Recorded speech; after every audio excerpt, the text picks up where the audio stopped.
Assalamualaikum warahmatullahi wabarakatuh. Perkenalkan, nama saya Nada Atila dengan NIM 216500009. Hari ini saya akan mereview tugas akhir cybercrime dan cyberlaw. Contoh kasus kejahatan cybercrime. Contoh kasus pencurian identitas. 1. Kebocoran data Komisi Pemilihan Umum. Jutaan data warga negara Indonesia yang berasal dari daftar pemilih data pemilu 2014 bocor di internet, meskipun yang tersebar baru 2,3 juta data DPT. Namun sang hacker mengaku memiliki 200 juta data yang segera akan disebar. Berdasarkan penelusuran CNBC Indonesia, data tersebut dibagikan dalam sebuah forum RAIDXS.com pada Rabu 20 Mei 2020. Sang hacker yang memakai username Arlis membagikan 2,3 juta data DPT dari Provinsi Daerah Istimewa Yogyakarta yang berisi nama, tempat, dan tanggal lahir, nik, sampai alamat. Hacker tersebut juga bergabung dalam forum tersebut pada bulan ini. Namun data tersebut tidak bisa didownload gratis, melainkan harus mengeluarkan 8 kredit. Sebagai pertimbangan, harga 30 kredit di forum tersebut setara dengan 6 euro. Meskipun demikian, pada pukul Jumat 22 Mei tahun 2020 pukul 11 waktu Indonesia Barat, link untuk mendownload data tersebut sudah expired atau deadline. Tidak diketahui kenapa link tersebut expired. Sang hacker mengaku memiliki 200 juta data DPT dan akan menyebarkan data tersebut segera.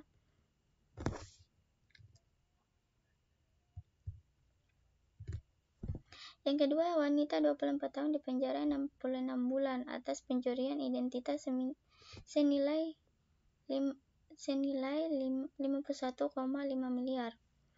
Polisi Federal Australia mengumumkan seorang wanita berusia 24 tahun dari Melbourne yang ditangkap pada tahun 2019 karena perannya di dalam kejahatan pencurian identitas berskala besar. Dijatuh hukuman 66 bulan 5 tahun, 5 bulan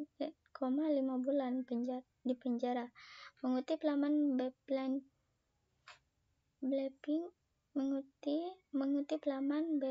Blapping Komputer, Senin 18 Desember 2022, wanita tersebut mengaku bersalah atas kejahatan yang dilakukan pada tanggal 26 November 2021. Menurut AFP, dia adalah bagian dari sedikit kejahatan internasional yang terlibat dalam kejahatan dunia maya berskala besar dan canggih, mencuri setidaknya 3,3 juta, sekitar 51,5 miliar, dan mencuci uang senilai sekitar 39 miliar. Di luar angka-angka di atas, kelompok penjahat cyber untuk itu juga berusaha mencuri 7,5 juta, sekitar 117 miliar dari korban. AFP menangkap wanita itu ketika dia berusaha 21 tahun di Bandara Moberg. Sebagai bagian dari penyelidikan dengan nama sandi Operasi Berks dan menjalankan surat perintah penggeledahan di kediaman investigasi. Lebih lanjut, terungkap dari file yang ditemukan pada perangkat sitaan, di mana tersangka terbukti membeli identitas individu asli yang dicuri di dark web. Aksi itu dilakukan dengan menggunakan kartu SIM yang terdaftar secara curang dan akun email palsu untuk melakukan pengambilan identitas kelompok hacker. Kelompok hacker ini kemudian menggunakan identitas tersebut untuk membuka lebih dari 60 rekening bank di berbagai lembaga keuangan Australia dan kemudian mencuri uang dari pensiun korban dan rekening pedagang saham. Dalam operasi ini, mereka menggunakan situs phishing yang dipromosikan melalui malvertising untuk bisa tampil di bagian atas Google Search. Mereka bekerja dengan pihak ketiga untuk membuat situs cloning yang meniru situs resmi dana pensiun menggunakan nama domain yang hampir identik dan situs resmi. Demikian laporan AFP. Setelah menarik uang dari rekening bank palsu, wanita ini mengirimnya ke kontak di Hong Kong yang membeli aset agar lebih sulit dilacak. Misalnya produk mewah yang dijual kembali. Lalu sebagian dari jumlah uang yang dicuci dikirim kembali ke Australia dalam mata uang kripto. Untuk meminimalkan jejak uang seperti yang disorot AFP dalam laporan tersebut. Sebagian besar korban kejahatan ini tidak menyadari bahwa identitas mereka lebih dicuri dan dijual di dark web, sehingga mereka tidak bisa melakukan membela diri dari penipuan tersebut.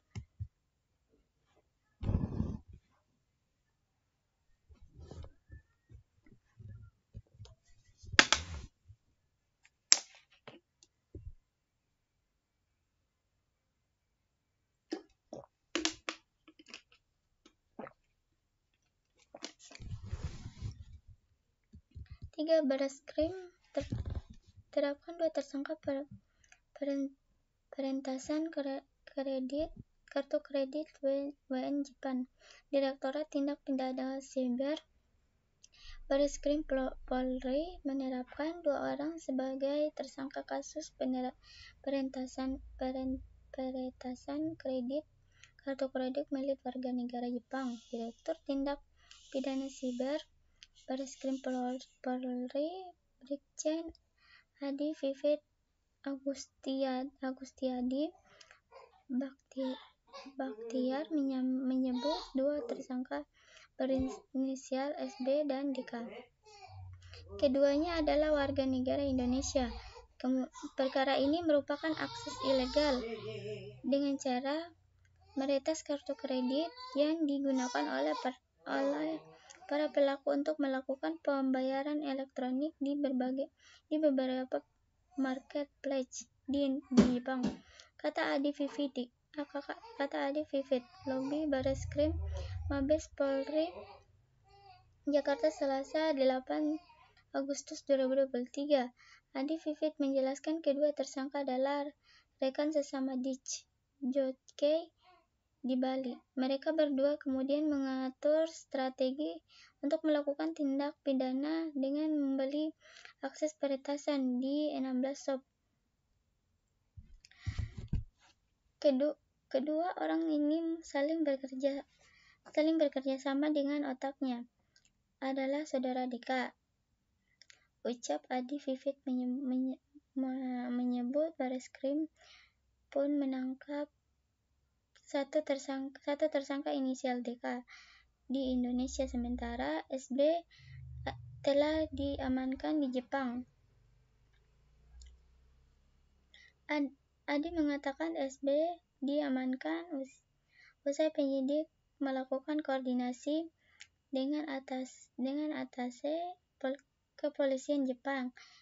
Kita amankan di Jepang satu orang pelaku atas nama SB, tuturnya. Menurut Adi Vivit, kasus ini diungkap berdasarkan adanya 8 korban warga negara Jepang yang melapor ke polisian setempat. Diduga kerugian kasus ini ditaksir mencapai 16 miliar.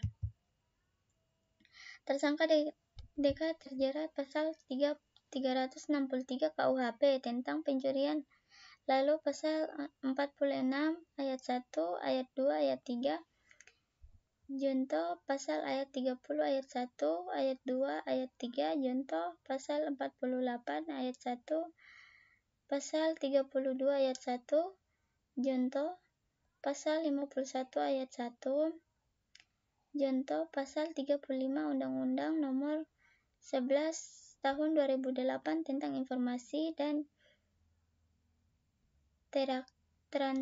Transaksi Elektronik. 2 contoh kasus phishing. 1. Duit warga Malang raib 549 juta usai klik buka aplikasi berkendor PDF di WA.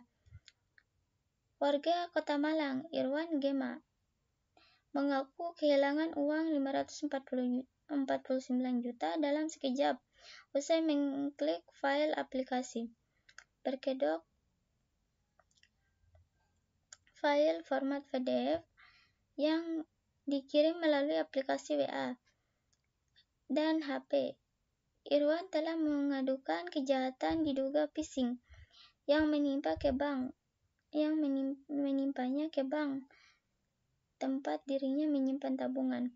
Namun hingga hari ini Irwan justru cenderung disalahkan karena diungkap ceroboh dengan menyayangkan keamanan perban tempat penyimpan uang, sebab dari 7 rekening yang dimilikinya, hanya bank itu saja yang dengan mudah di-take over pelaku phishing.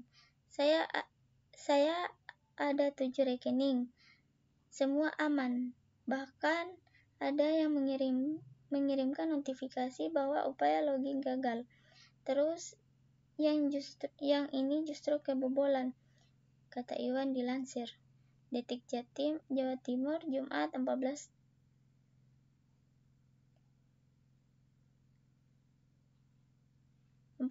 Juli 2023.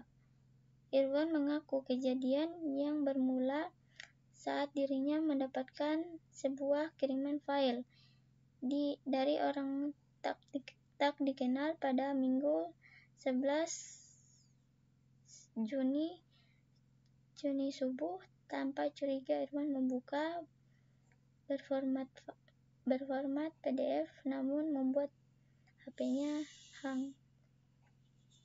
Kemudian saya buka file itu dan lakukan terinstall di HP saya.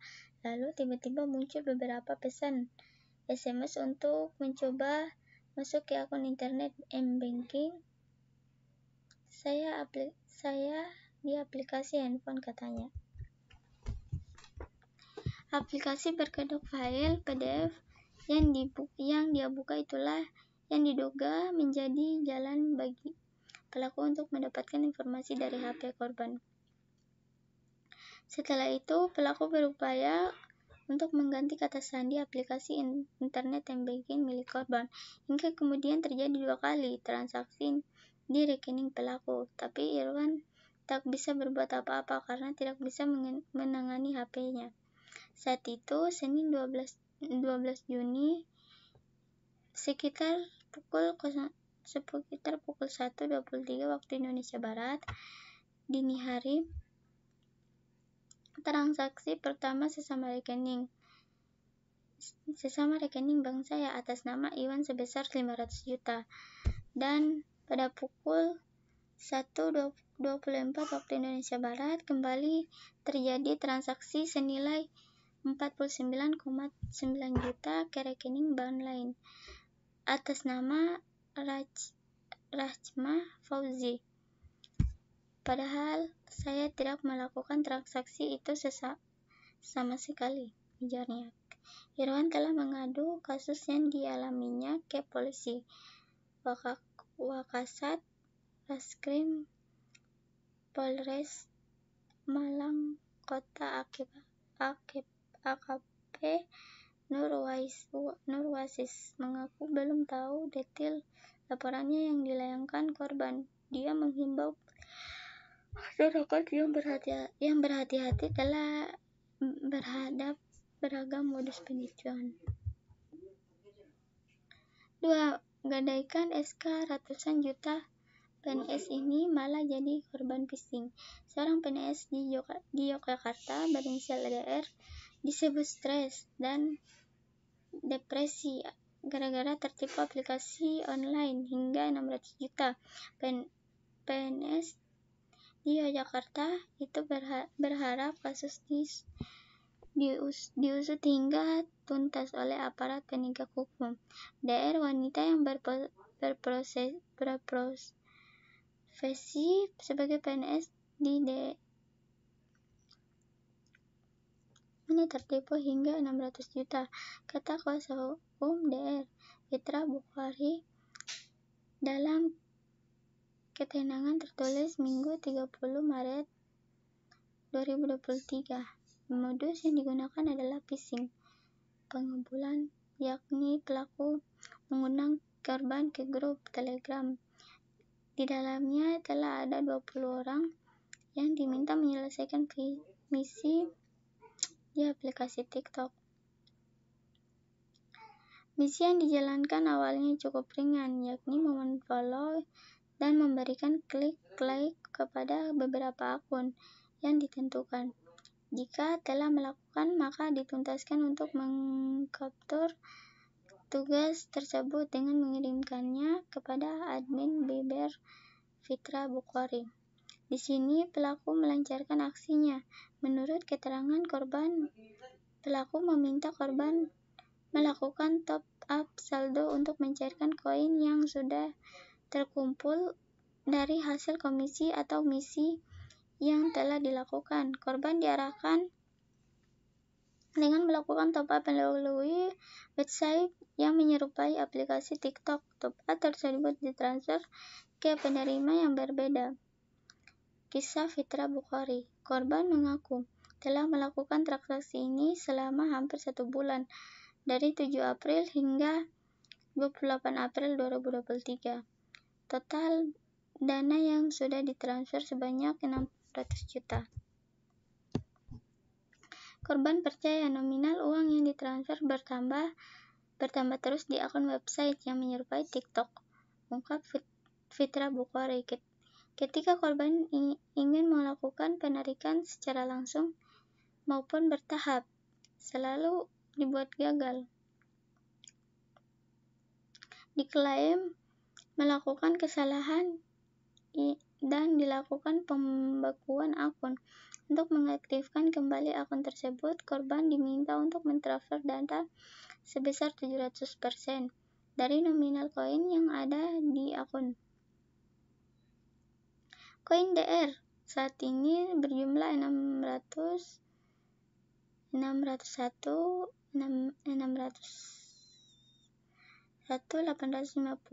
miliar. Jika ingin menarik koin tersebut, DR diminta untuk melakukan aktivasi akun dengan mentransfer data sebesar 372,43 miliar, uraian Fitra Bukhari. Korban mengaku mendapatkan uang pinjaman teman, orang tua, hingga menggadaikan SK pegawai ke pihak bank. Saat ini korban dalam kondisi yang tidak stabil. mengingat harus mengembalikan uang yang dipinjamnya. Setelah kami melakukan pengecekan via media sosial lain, ternyata korban dana tidak sendiri. Diduga korban telah mencapai ratusan orang dengan variasi angka kerugian dari jutaan hingga ratusan juta rupiah. Tutur Fitra Bukhari menceritakan, beberapa korban sudah melaporkan perkara ini ke aparat kepolisian. Pihak DR berharap kasus ini diusut tuntas. Kami selaku kuasa hukum berharap kepada pihak kepolisian untuk menindaklanjuti pelaporan dan secara menangkap pelaku agar tidak jatuh banyak korban lainnya. Jika kepada pihak bank untuk melakukan pembekuan terhadap rekening pelaku. Kami juga telah mengumpulkan bukti-bukti transaksi korban dan berencana akan melaporkan kepada pihak berwajib. Harap Fitra Bukhari, kami membuka pengaduan jika ada yang mengalami hal serupa untuk bersama-sama upaya hukum ke pihak berwajib.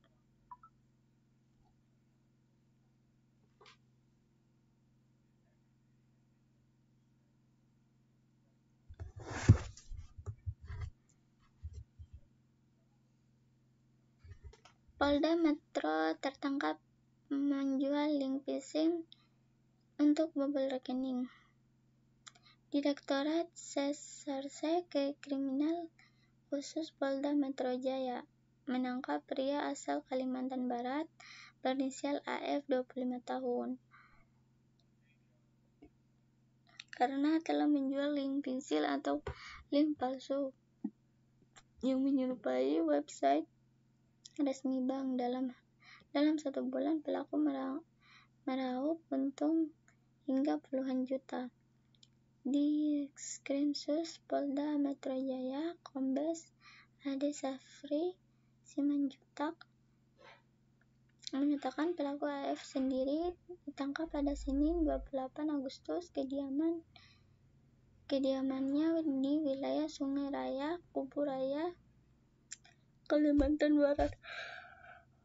Terdapat link yang diduga phishing dan tampilan seolah-olah sistem dari bank. Ketika mengklik link tersebut akan diarahkan ke website yang menyerupai website resmi milik bank, kata Ade Safri saat dihubungi Jumat 1 September 2023. Sebagai informasi, link phishing sendiri merupakan link palsu yang dibuat untuk mendapatkan informasi data seseorang dengan teknik pengelabuhan. Dalam hal ini, pelaku AF membuat website yang menyerupai website bank, menciptakan website yang seolah-olah adalah website dari bank dengan cara membuat skrip phishing yang berisikan forum pengisian data nasabah. Link tersebut tersangka buat sesuai pesanan dari pelaku kejahatan lainnya yang berniat mencuri data nasabah. Link tersebut AF menjual dengan harga 100.000 hingga 500.000. Dalam 1 bulan, pelaku bisa meraup untung hingga puluhan juta. Tersangka membuat bot Telegram untuk tersangka hubungkan ke website yang telah tersangka buat untuk menerima data dari website yang telah tersangka buat. Kemudian bot Telegram dan website tersebut tersangka berikan kepada pembeli yang memesan link phishing kepada tersangka. Kata dia, tersangka menjual link phishing seharga 100.000 sampai 500 dan berhasil terjual sekitar 600 link phishing dengan keuntungan per bulan sekitar 17 juta sampai 20 juta. Saat diinterogasi, pelaku AF sudah beraksi sejak Mei 2023. Hanya dalam hanya dalam kurun waktu 4 bulan, pelaku meraup untung sebesar 70 juta.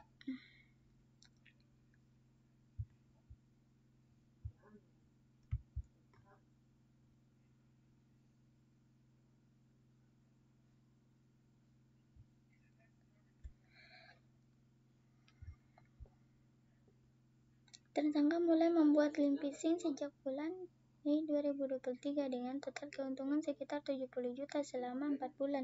Tersangka menggunakan hasil kejahatan untuk kebutuhan sehari-hari.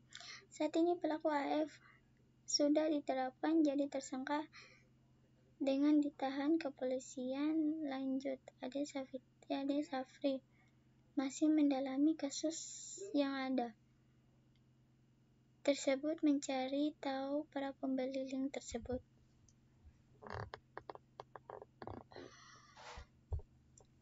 Atas kasus yang ada, pelaku dijerat pasal 35 Jo, pasal 51 ayat 1 atau pasal 30 Jo, pasal 40 dan pasal 32 Jo, pasal 48 dan pasal 36 Jo, pasal 15 ayat 2 dan pasal 28 ayat 1, pasal 45A ayat 1 Undang-Undang Nomor 19 Tahun 2016 tentang perubahan atas Undang-Undang Nomor 11 Tahun 2008 tentang informasi dan transaksi elektronik dan atau pasal 263 KUHP.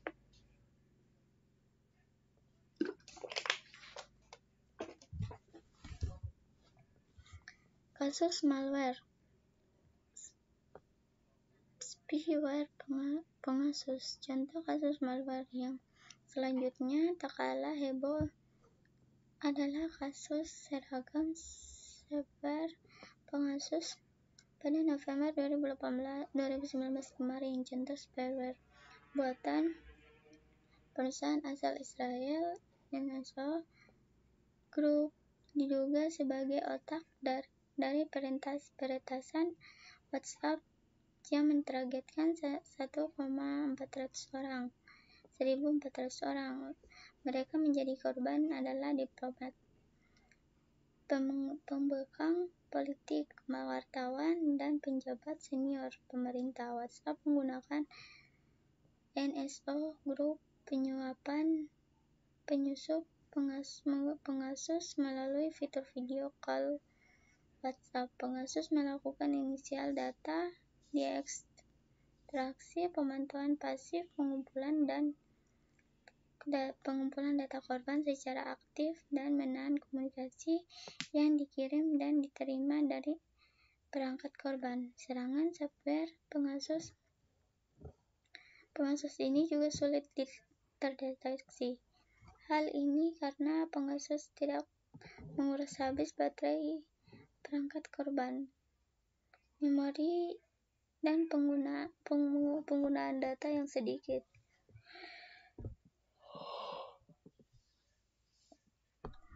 Sampai pengaturan sel destruct ketika ketahuan sistem keamanan smartphone, sehingga sulit terdeteksi. Facebook selaku